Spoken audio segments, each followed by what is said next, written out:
Segundo Reis, capítulo 11. Agora nós leremos apenas o versículo 1, o versículo 20 e o 21, mas durante a exposição nós leremos todo o texto. Vendo Atalia, mãe de Acasias, que seu filho era morto, levantou-se e destruiu toda a descendência real. Versículo 20. Alegrou-se todo o povo da terra e a cidade ficou tranquila, depois que mataram a Atalia à espada, junto à casa do rei. Era Joás da idade de 7 anos, quando o fizeram rei. Vamos orar mais uma vez. Senhor Deus, obrigado pela Tua palavra. Agradecemos a Ti por ela, Senhor, porque ela é a Tua revelação para nós e por meio dela podemos saber mais sobre o que o Senhor quer de nós, sobre os Teus maravilhosos feitos, sobre quem Tu és e sobre a Tua aliança. Que o Senhor nos dê o entendimento dela por meio do agir do Teu Espírito Santo em nossa mente, em nosso coração, para a Tua honra e glória, em nome de Jesus. Amém. Meus irmãos, durante toda a história, não somente hoje em dia, talvez até mesmo muito mais anteriormente, nós vimos a igreja ser perseguida. Nós conseguimos ver o povo de Deus enfrentando perseguições, inimigos se levantando e tentando ir contra a aliança que o Senhor Deus fez com o seu povo, tentando pôr um fim ao povo, tentando pôr um fim ao Messias, tentando pôr um fim na fé que temos hoje, na mensagem do Evangelho que nos fortalece e na qual estamos firmados. E esse texto que estamos aqui na nossa frente hoje, esse texto nos mostra justamente isso. Nos mostra pessoas tentando se levantar e se opondo a Deus, se opondo ao povo de Deus, se opondo à aliança. E da mesma forma que em todos esses momentos na história, Deus sempre conservou a sua aliança. Esse texto de 2 Reis, capítulo 11, nos mostra que Deus sempre conserva a sua aliança, apesar dos seus inimigos, usando os seus servos, pondo um fim aos que se opõem e reavivando o seu povo. Deus sempre conserva a sua aliança, apesar dos seus inimigos, usando os seus servos, pondo um fim aos que se opõem e reavivando o seu povo. Acompanhe comigo agora a leitura da primeira parte de toda essa lição que nós estamos vendo aqui. O versículo 1, que mostra que Deus sempre conserva a sua aliança, apesar de seus inimigos. O versículo 1 que acabamos de ler diz: Vendo Atalia, mãe de Acasias, que seu filho era morto, levantou-se e destruiu toda a descendência real. Após o golpe que Jeú fez no reino do norte, porque temos que perceber que Atalia estava aqui no reino do sul, no reino de Judá. Após o golpe que Jeú fez no reino do norte, no qual ele matou tanto o rei do norte, como também a Acasias, do qual o texto está falando aqui, o rei do sul. Agora nós vemos Atalia, mãe de Acasias, tentando assumir o reino. Atalia era descendente de Acabe, antigo rei do norte, e ela se infiltrou no reino do sul por meio de um casamento do antigo rei com ela. Agora, como rainha-mãe, ela tenta aqui erradicar, pôr um fim à dinastia davídica, a dinastia na qual Deus disse que viria o Messias, que viria o Salvador. Como rainha-mãe, isto é, aquela que tinha autoridade para reinar, ou melhor dizendo, para aconselhar o rei, seu filho, em várias das decisões. Atalia dispôs de poder político, de domínio de certa forma. Nós vimos ao falar sobre o reino de Acasias que Atalia era sua conselheira e que foi justamente pelos seus conselhos que Acasias fez muita coisa terrível, que ele cometeu vários pecados. E agora, depois da morte de Acasias, depois desse golpe levantado, feito por Jeú, Atalia vê uma oportunidade de tomar o poder para si. E por isso ela ordenou que todos os filhos os outros filhos do rei, que eram seus opositores, que eram seus rivais no direito de reinar, fossem mortos. O que Atalia está fazendo aqui era algo que, de certa forma, era até mesmo comum em outras dinastias de outros povos. Quando tinha oportunidade, pôr um fim aos seus inimigos para que aquela pessoa pudesse assumir o poder. Então ela está pondo fim aos seus rivais, para que dessa maneira ela possa reinar. Atalia, como rainha-mãe, teria o direito de dominar e de reinar, enquanto um novo rei não se levantasse, alguém que tivesse condições de assumir o reinado. Mas ela não queria nem mesmo esperar que alguém se levantasse. Ela queria pôr um fim aos seus inimigos e assumir o poder por si mesma. E assim, nós vemos Atalia aqui tentando se levantar contra a aliança de Deus. Se levantar contra a aliança a qual nós inclusive lemos aqui mais cedo, que fala a Davi que ele sempre teria um descendente. Que fala para Davi, a seu servo, que da descendência dele se levantaria o rei verdadeiro, aquele rei que dominaria sobre tudo, aquele rei que seria também o Salvador. E nós vemos Atalia como um estereótipo, como um tipo de inimigo de Deus, se levantando contra o Deus da aliança, se levantando contra a aliança de Deus. E durante toda a história, como nós falamos, pessoas fizeram isso, pessoas de todos os campos, de todas as localizações, pessoas de todos os tipos se levantaram para ir contra a aliança do Senhor, para tentar pôr um fim às suas promessas, pôr um fim àquilo a que ele havia prometido. Anteriormente ao que estamos vendo aqui, no Egito, nós sabemos que o faraó tentou pôr um fim aos israelitas, tentou escravizá-los, tentou acabar com aquele que era o povo de Deus. Ainda não era oficialmente o povo de Deus, já que essa oficialização aconteceria no Sinai, mas era o povo de Deus porque era descendência de Abraão, com quem Deus fez a aliança de que naquele povo, em seus descendentes, todas as nações da terra seriam abençoadas. Mas Deus agiu e não conseguiram impedi-lo de conservar a sua aliança e manter a sua promessa. Mais tarde, mais à frente do que vemos aqui, conforme é mostrado no livro de Esther, nós vemos líderes no governo tentando ir contra a aliança de Deus e pôr um fim a todos os judeus. Mas Deus agiu e não conseguiram impedi-lo de conservar a sua aliança e de manter a sua promessa. Depois disso, ainda durante toda a história, também tentaram pôr um fim a outras promessas. Depois daqui, tentaram pôr um fim ao Messias, ao próprio Messias, ao descendente da mulher prometido lá em Gênesis 3,15, o proto-evangelho. Tentaram pôr um fim àquele que é o Salvador. Mas Deus agiu e não conseguiram impedi-lo de conservar a sua aliança e manter a sua promessa. Ainda depois disso, Nero se levantou, Domiciano se levantou, outros imperadores, outros reis colocaram e fizeram perseguição ao povo de Deus, à igreja, e mesmo assim também não conseguiram impedir o Senhor de conservar a sua aliança e manter a sua promessa. E ainda é assim hoje. Pessoas, inimigos de Deus, se levantam a todo momento, nas mais diversas áreas, seja fazendo perseguição no trabalho, nos estudos, ou mesmo uma perseguição física, real, trazendo morte. E essas pessoas se levantam, esses inimigos se levantam, tentando impedir o Senhor de conservar a sua aliança e de manter a sua promessa. Mas eles jamais conseguirão fazer isso.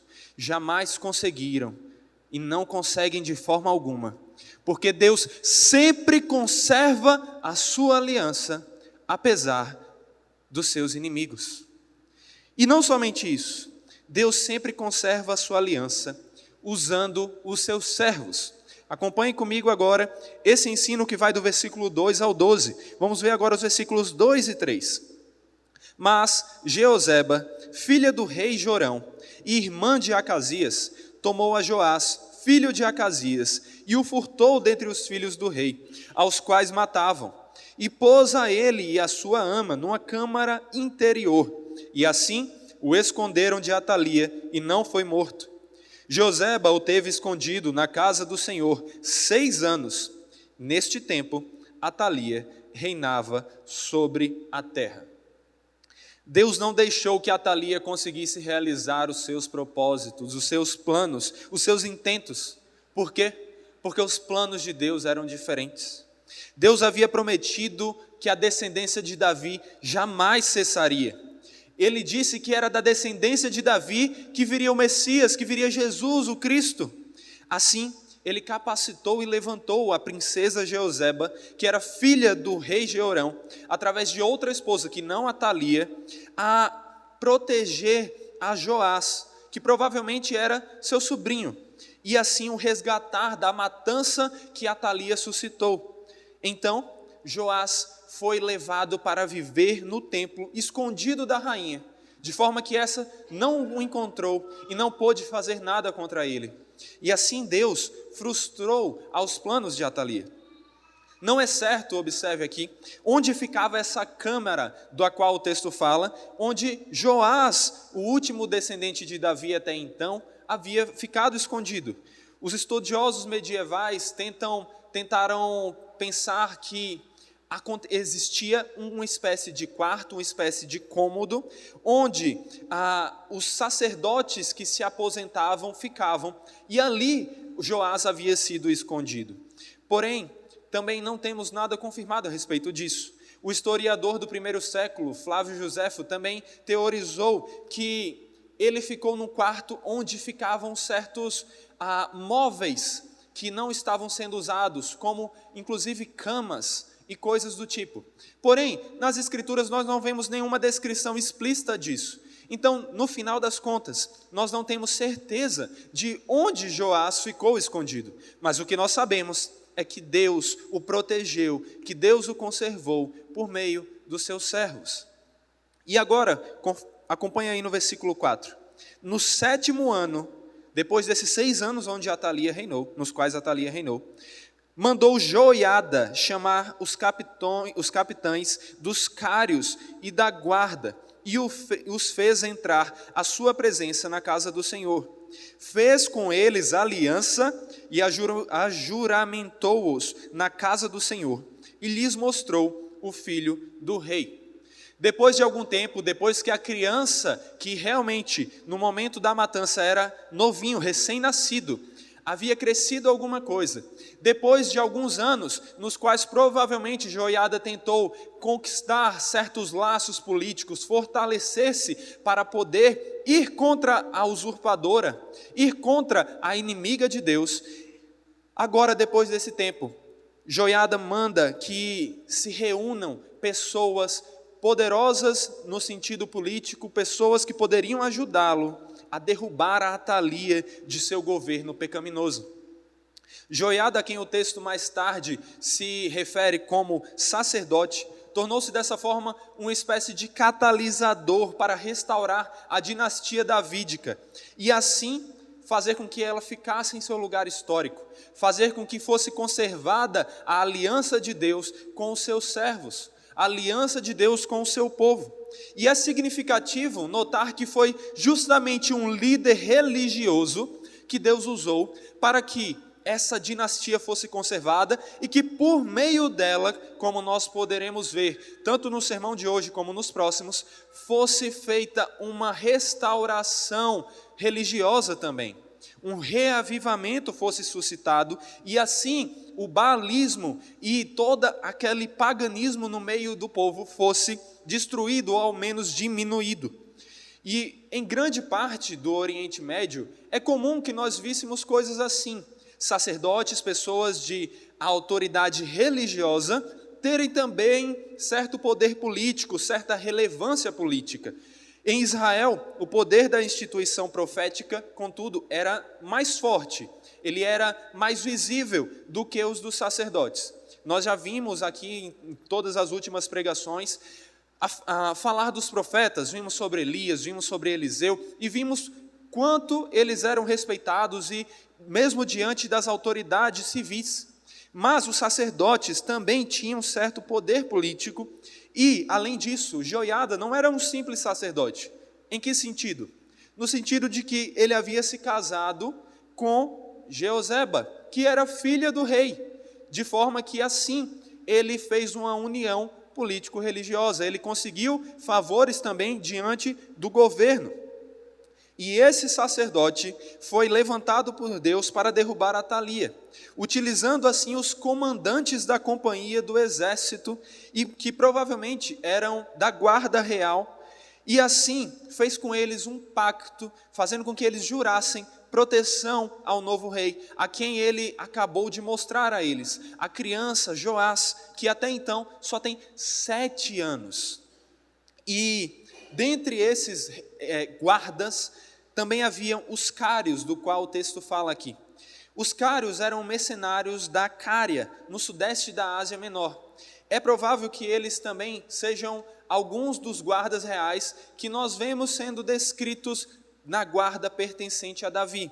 Então, Joiada une toda essa força bélica e também a força religiosa, os sacerdotes, os levitas, conforme a versão paralela, a narrativa paralela a essa passagem que encontramos em 2 Crônicas, mostrando assim como esse servo de Deus foi usado e se levantou para ir contra os inimigos do Senhor. E dessa forma, Joiada então une todo esse povo para ir contra Atalia. E observe aqui no versículo 5 qual era o seu plano. Então lhes deu ordem, dizendo: esta é a obra que haveis de fazer. 1/3 parte de vós, que entrais no sábado, fará a guarda da casa do rei. E 1/3 parte estará ao portão sul. E a 1/3 parte ao portão detrás da guarda. Assim, fareis a guarda e defesa desta guarda da casa do Senhor, junto ao rei.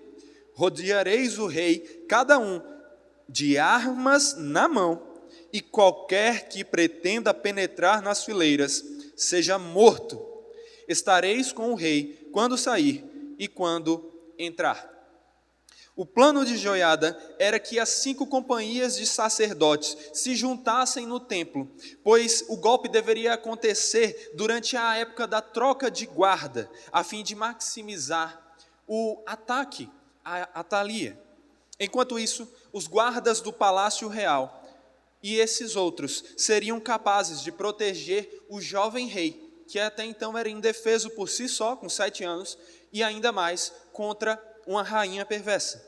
E eles poderiam protegê-lo de Atalia, porque, como nós podemos ver, ela não desfrutava de um apoio militar, nem mesmo de um apoio religioso ou de um apoio público. Atalia, como usurpadora, era apenas alguém que estava no poder, mas a quem todos desprezavam, por tudo que ela fez, por todo o mal que ela ocasionou, por ter matado a todos os descendentes legítimos do trono, todos os que mereciam assumir o trono.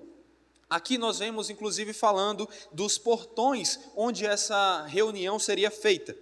O portão sul é chamado de portão da fundação, no paralelo em Crônicas. E o portão chamado da guarda de trás, nós não sabemos exatamente onde fica, mas eram portões ligados ali ao templo, que tinha muitas entradas, como nós podemos ver na narrativa. E aqui no versículo 9 o texto continua nos informando mais sobre esse plano e sobre como tudo foi acontecendo.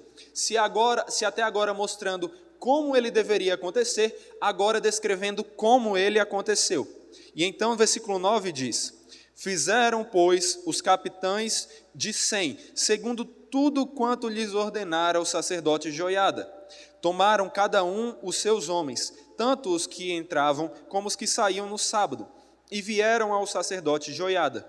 O sacerdote entregou aos capitães de 100 as lanças e os escudos que haviam sido do rei Davi, e estavam na casa do Senhor. Os da guarda se puseram cada um de armas na mão, desde o lado direito da casa real, até o lado esquerdo, e até ao altar, e até o templo, para rodear o rei. Os grupos de sacerdotes, dos quais nós falamos até então, foram apoiados pelos exércitos que Joiada havia juntado, cujos comandantes, para evitar suspeitas e de acordo com os costumes, entravam desarmados no templo.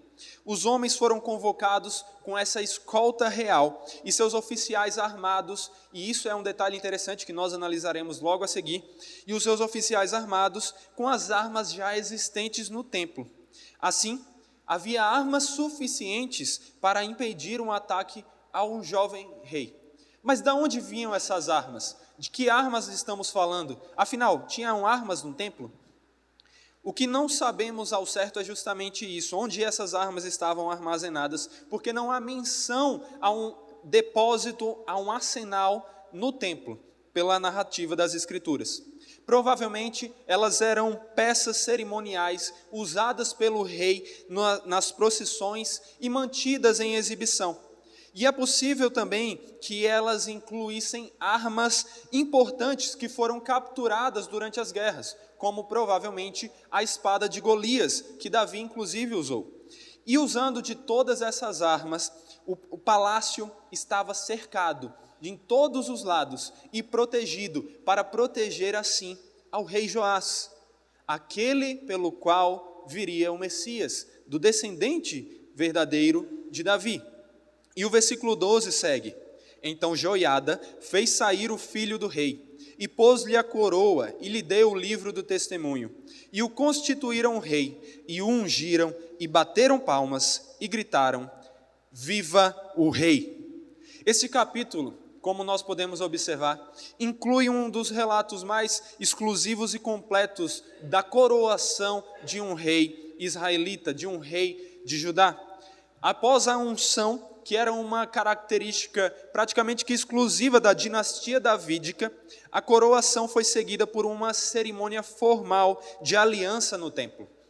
A aliança monárquica é então feita pelo representante do Senhor, o sacerdote Joiada, que ungiu Joás em meio a toda essa aclamação pública, porque todo o povo estava ali e estava aplaudindo o rei, feliz também, porque sabiam que aquilo significava o fim do reinado da usurpadora Atalia. E isso mostrava também que Joás não estava apenas se importando em colocar um novo rei no comando, mas ele se importava que esse novo rei fosse um rei temente ao Senhor, um rei que conhecesse a lei de Deus e que a obedecesse. E foi justamente por isso que Joás, ao sair do templo, recebeu tanto a coroa como também o livro do testemunho. Isso mostrava que o rei escolhido não era um soberano supremo. Ele não era o rei por si só, porque ele era um rei submisso ao verdadeiro rei, ao Rei dos Reis, o Senhor dos Senhores, ao Alfa e o Ômega, ao nosso Deus, o Senhor da aliança, Yahvé. E esse rei, Joás, estava então sob a vontade de Deus, em submissão à sua vontade soberana. Ou seja, o que Joiada fez ao entregar esse livro do testemunho a Joás foi dizer que esse deveria reinar, fazendo as coisas de acordo com a vontade de Deus, de acordo com a lei de Deus, fazendo as coisas conforme a vontade daquele que é o verdadeiro soberano sobre o povo de Israel e também sobre todo o povo de Deus na história, inclusive a nós cristãos. E esse livro do testemunho aqui poderia então ter uma cópia dos 10 mandamentos, poderia ter uma cópia do pacto mosaico, mas especialmente os regulamentos acerca de como deveria ser o rei, de quais eram os seus direitos, de quais eram os seus deveres, conforme nós encontramos em Deuteronômio 17. E assim é possível também que tivesse promessas da aliança feita a Davi, a aliança e as promessas da aliança que lemos no Salmo 89, essa aliança de que nunca lhe faltaria um descendente. E então, depois de tudo isso, Joiada ungiu a Joás. E observe que isso não foi feito em todos os casos de coroação dos reis. Nós temos nas Escrituras narrado na coroação, esse ato de ungir, apenas na coroação de Saul, de Davi e de Salomão. E agora, aqui em Joás. E assim, Por meio dessa unção, nós vemos aqui uma indicação, uma mensagem de que o rei não só deveria governar de acordo com a vontade de Deus, mas ele só conseguiria governar capacitado por Deus. Porque a unção significava isso, o favor de Deus, a capacitação de Deus ao seu servo ou aos seus servos. E assim, por meio dessa unção, que é uma cerimônia relacionada à coroação dos israelitas, nós vemos Deus governando o seu povo por meio do descendente de Davi, Joás. E é por causa dessa unção que o rei recebia o título de ungido do Senhor. Depois de tudo isso, o povo então não tinha mais o que fazer. Eles terminam ao ver toda essa situação em uma grande comemoração, em uma salva de palmas, comemorando o novo rei, que na verdade era o rei por direito, e não aquela rainha pecaminosa que havia usurpado o reino. A aliança aqui tinha então um aspecto político entre o rei e o povo, mas também um aspecto religioso entre Deus e o rei e o povo, e também um aspecto completo no qual mostrava como deve ser um verdadeiro reinado. E dessa forma Joás foi levado ao poder em um movimento que incluía apoio popular, apoio civil e apoio religioso. Aqui nessa coroação nós vemos uma combinação de tudo aquilo que era importante para que o rei reinasse, inclusive a aprovação do nosso Deus. Em outras palavras, essa cena aqui representa o melhor de toda a coroação judaica, de todo o estabelecimento da monarquia judaica. Mostra aqui o governo do verdadeiro rei sobre esse rei terreno. E assim como Joás aqui foi usado por Deus para servir ao próprio Deus, para servir ao povo de Deus, para ser um instrumento nas mãos do Senhor, para cumprir a sua vontade, para conservar a sua aliança, para proclamar as suas promessas e mantê-las fiéis e cumpridas. Deus, durante toda a história, usou vários outros servos para cumprir papéis semelhantes e ainda hoje usa aos seus servos para manter a sua aliança, para proclamar a sua aliança, para que outras pessoas entrem nessa aliança e vivam para o rei e dono e senhor da aliança. E é por isso que todos nós não devemos olhar para esse texto como se dissesse assim: tá bom, Joiada foi um servo nas mãos de Deus, ótimo, Deus o usou, agora eu estou aqui sentado no domingo na igreja apenas para ouvir a história dele e depois ir para minha casa e viver a vida como se nada tivesse mudado, como se não houvesse diferença. Não devemos pensar assim, porque esse texto nos chama a sermos instrumentos nas mãos do Senhor da aliança e anunciarmos a essa aliança e a mensagem salvífica dessa aliança, a mensagem do Evangelho, a mensagem da cruz, a mensagem daquele que morreu, mas também ressuscitou da cruz, o nosso Senhor Jesus. Então você que está aqui e está ouvindo esse texto, não deve desprezá-lo como se fosse apenas uma aula de história, mas deve olhar para ele como se fosse o que ele realmente é, um testemunho vivo, um testemunho verdadeiro que mostra como Deus é, como Deus sempre conserva a sua aliança e como Ele faz isso através dos seus servos, do qual, se você acha que tem a salvação, você é um. Porque a salvação não vem desacompanhada do serviço. Nunca ache que você tem ao Salvador sem ter ao Senhor. Você só tem a um se tiver ao outro. Então, não comemore por aí, sou salvo, se você não vive como um servo que serve ao Salvador. E é por isso que esse texto nos mostra ainda mais, que também Deus é aquele que sempre conserva a aliança, pondo fim aos que se opõem. Porque, como Jesus mesmo nos ensinou, se nós não somos por Ele, somos contra Ele. E se você não é um servo do Senhor que apoia e proclama a aliança, você é um dos que se opõe a quem Deus põe fim. E o texto continua dizendo isso no versículo 13. Observe. Ouvindo Atalia o clamor dos da guarda e do povo, veio para onde este se achava na casa do Senhor. Olhou, e eis que o rei estava junto à coluna, segundo o costume, e os capitães e os tocadores de trombetas junto ao rei. E todo o povo da terra se alegrava e se tocavam trombetas. Então Atalia rasgou os seus vestidos e clamou: traição, traição! Ao ouvir todo esse clamor, toda a comemoração do povo, dos líderes, de toda a nação que havia se reunido ali para presenciar o estabelecimento do novo e do verdadeiro rei, Atalia corre em direção aos gritos, à comemoração, para saber o que estava acontecendo. E então, nós temos aqui uma cena que não poderia receber outro nome, senão de uma cena irônica.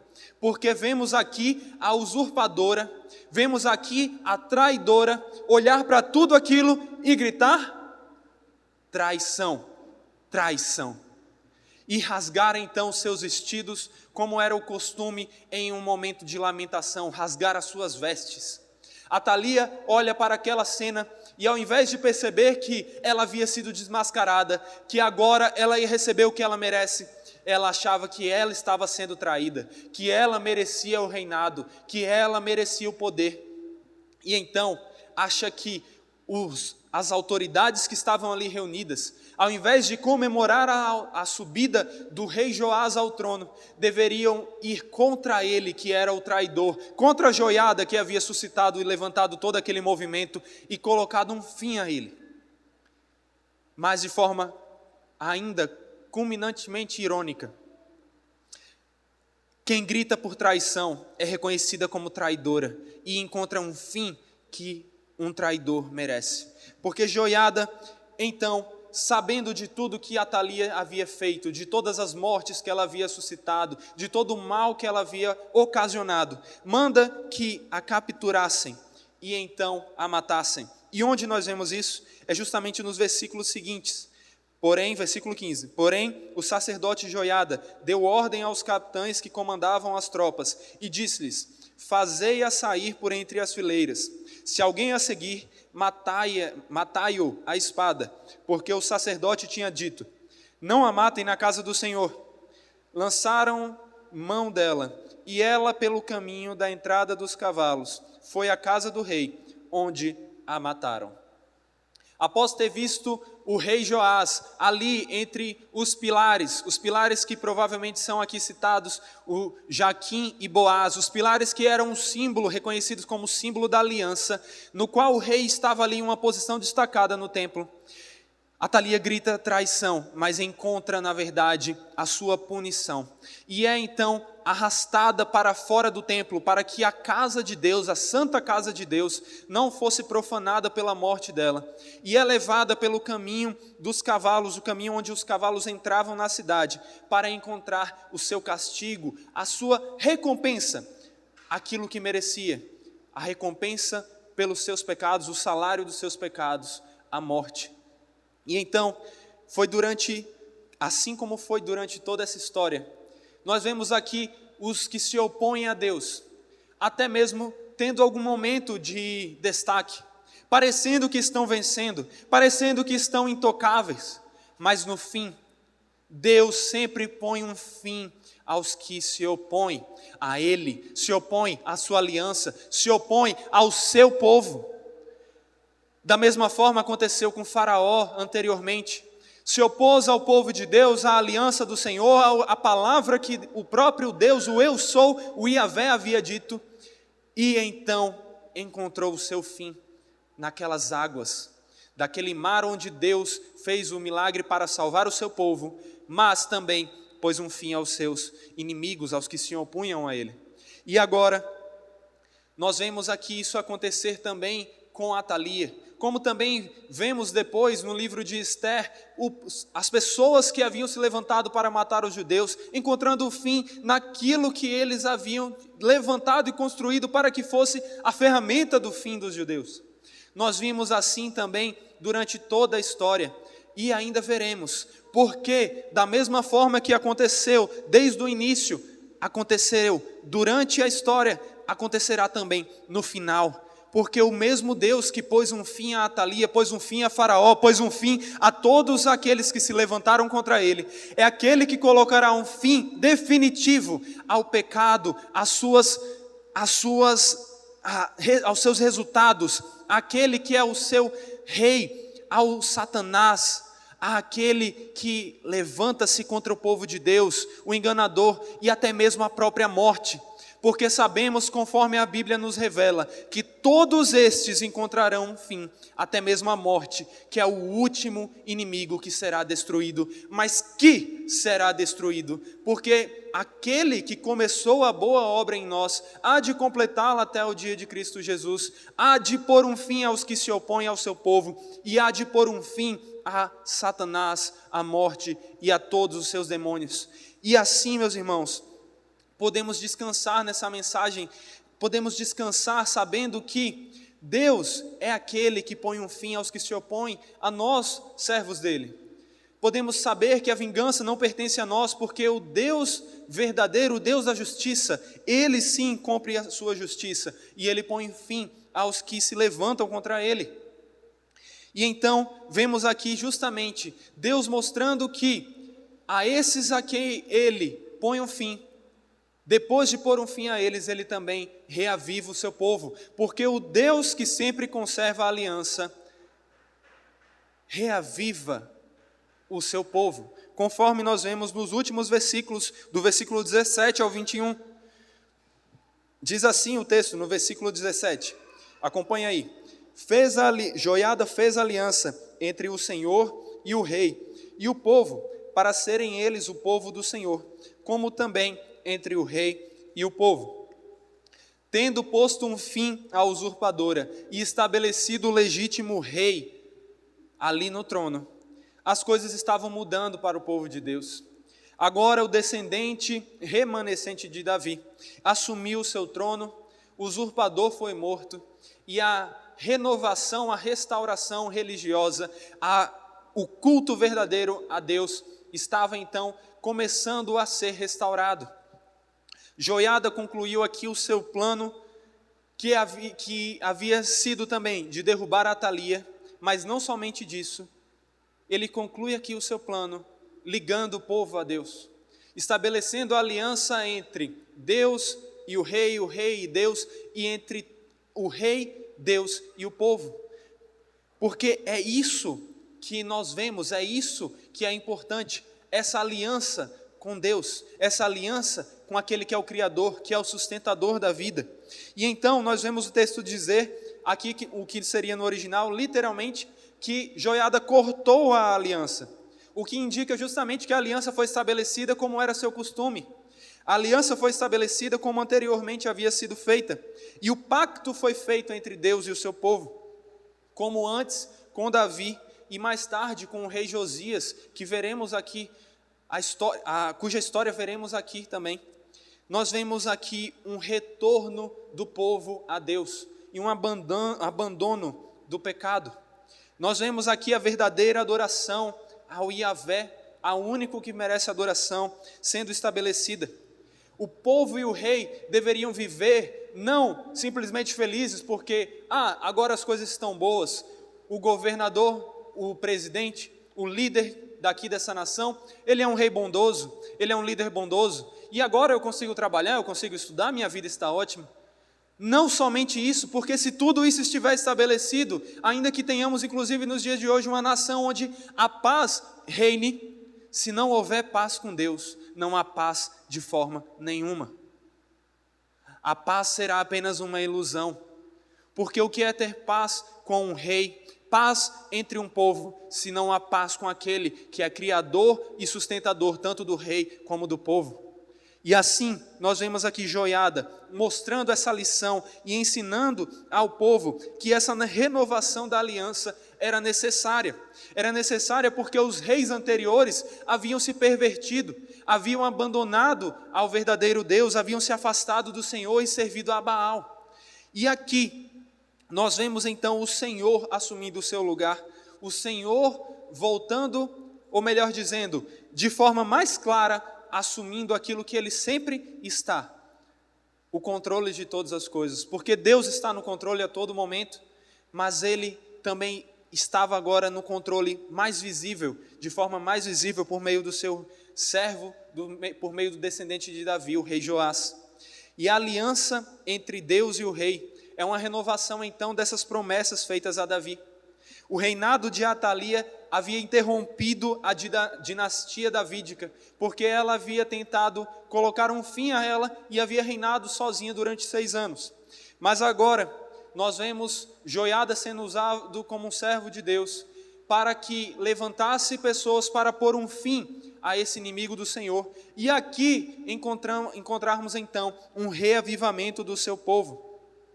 Um reavivamento tanto do rei como do povo a quem o rei governaria. Mais tarde, Josias faria uma espécie de acordo semelhante com o povo, no qual ele diria para o povo que eles deveriam servir ao Deus verdadeiro. E da mesma forma, é como nós devemos viver hoje em dia, em submissão à autoridade, desde que essa autoridade não seja contrária à verdadeira autoridade, ao Deus Todo-Poderoso. E é por isso que o versículo 18 termina de mostrar um pouco mais dessa restauração, dessa purificação da religião, ao dizer: então todo o povo da terra entrou na casa de Baal e a derribaram, despedaçaram seus altares e as suas imagens, e a Matã, sacerdote de Baal, mataram perante os altares. Então o sacerdote pôs guarda sobre a casa do Senhor. Toda a renovação do pacto do Senhor não poderia ser feita se a adoração ao ídolo do povo continuasse. Da mesma forma que não podemos dizer que servimos ao Senhor e que temos um relacionamento com Ele, que nos convertemos a Ele, se ainda temos ídolos no nosso coração que nós queremos que reinem na nossa vida juntamente com o nosso Deus. E é por isso que, além de reestabelecer a aliança com Deus e a adoração legítima a esse Deus verdadeiro, Joiada levanta o povo para pôr um fim à idolatria ao ídolo Baal. O povo então derruba o altar de Baal e executa a Matã, que era seu sacerdote. Possivelmente Matã fosse um nome fenício comum, de forma que então esse rei teria sido trazido de outras regiões, esse sacerdote havia sido trazido de outras regiões para cá. Mas ao mesmo tempo nós vemos nas escrituras esse título sendo aplicado a israelitas, de uma maneira que entendemos que um israelita poderia assumir essa profissão. Mas seja como for, nós entendemos que o que se destaca aqui é que Atalia havia trazido muita destruição por meio desse paganismo a Baal, dessa idolatria a Baal, porque o povo adorava e tinha os seus sacerdotes ali intercedendo por eles diante do seu ídolo. Mas Joiada foi levantado para que animasse o povo e junto com o povo colocasse fim a essa idolatria. Essa reforma religiosa aqui é então similar à que nós vimos com Jeú, mas ao mesmo tempo tem certas diferenças. O templo de Baal foi destruído nos 2 casos, mas aqui apenas o líder do baalismo é morto. O baalismo foi removido como religião do Estado em ambos os casos, mas o povo que domina a reforma em Judá, enquanto que Jeú levanta o exército e põe, através dos seus métodos, dos mais diferentes tipos, inclusive pecaminosos muitas vezes, um fim a essa religião pagã. As previsões proféticas alimentavam a expulsão de Jeú, enquanto que aqui nós vemos uma espécie de apoio, tanto do povo, como do sacerdote de Deus, como do próprio Deus, ao novo rei que está assumindo e que está pondo um fim a essa idolatria. Então, ao mesmo tempo que nós temos similaridades entre ambos os casos, vemos aqui, provavelmente por causa do livro do testemunho sendo ensinado a Joás, por causa do sacerdote sendo o conselheiro de Joás, nós vemos essa reforma acontecendo sem cair num pecado como em Jeú aconteceu. E por fim, no versículo 19, caminhando aí para o final, diz assim: tomou os capitães dos cários e os da guarda e todo o povo da terra, e todos estes conduziram da casa do Senhor o rei, e pelo caminho da porta dos da guarda vieram à casa real. E Joás sentou-se no trono dos reis. Alegrou-se todo o povo da terra, e a cidade ficou tranquila, depois que mataram a Atalia à espada, junto à casa do rei. Era Joás da idade de 7 anos, quando o fizeram rei.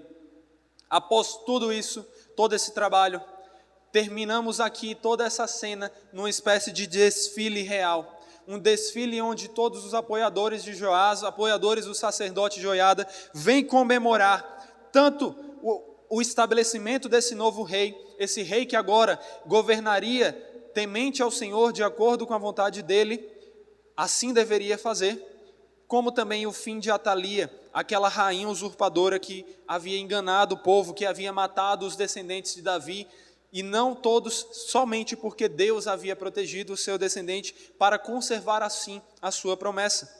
O narrador então diz que a cidade ficou tranquila depois da morte de Atalia. O narrador mostra assim que Judá sobreviveu à invasão da realeza do norte, porque é de lá que Atalia vinha. Uma volta ao baalismo também teve fim. E além disso, uma derrubada temporária da dinastia de Davi.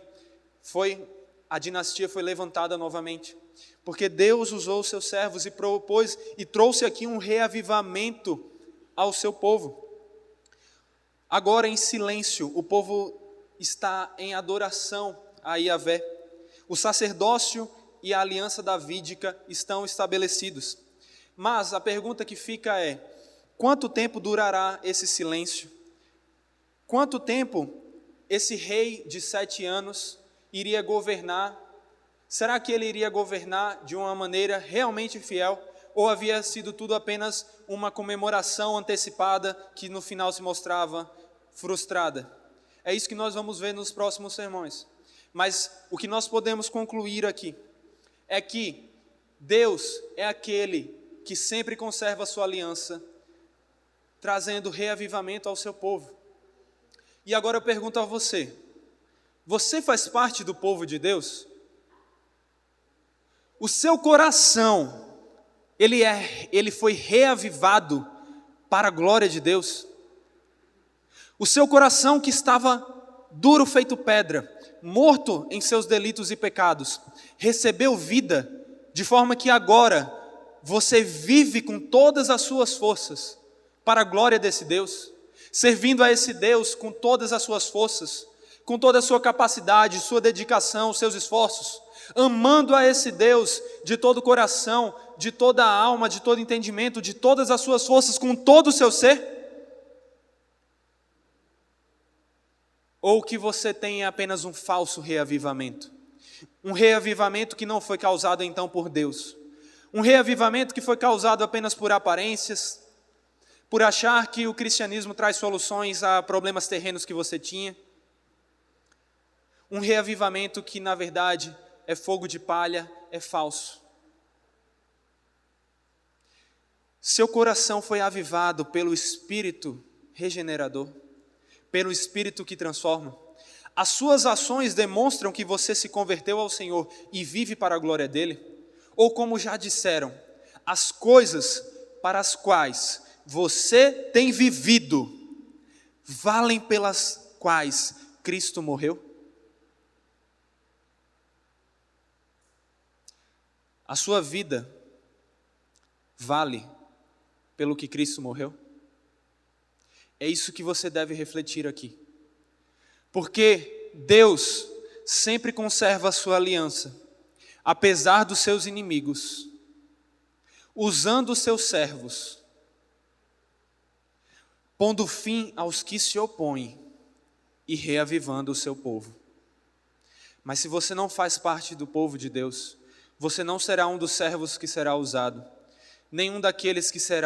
nenhuma parte do povo que será reavivada, mas será um dos inimigos que não consegue impedir o Senhor de realizar a sua obra, e um daqueles que se opõem, que encontrarão um fim, por não serem capazes de se permanecerem firmes diante do Deus da aliança.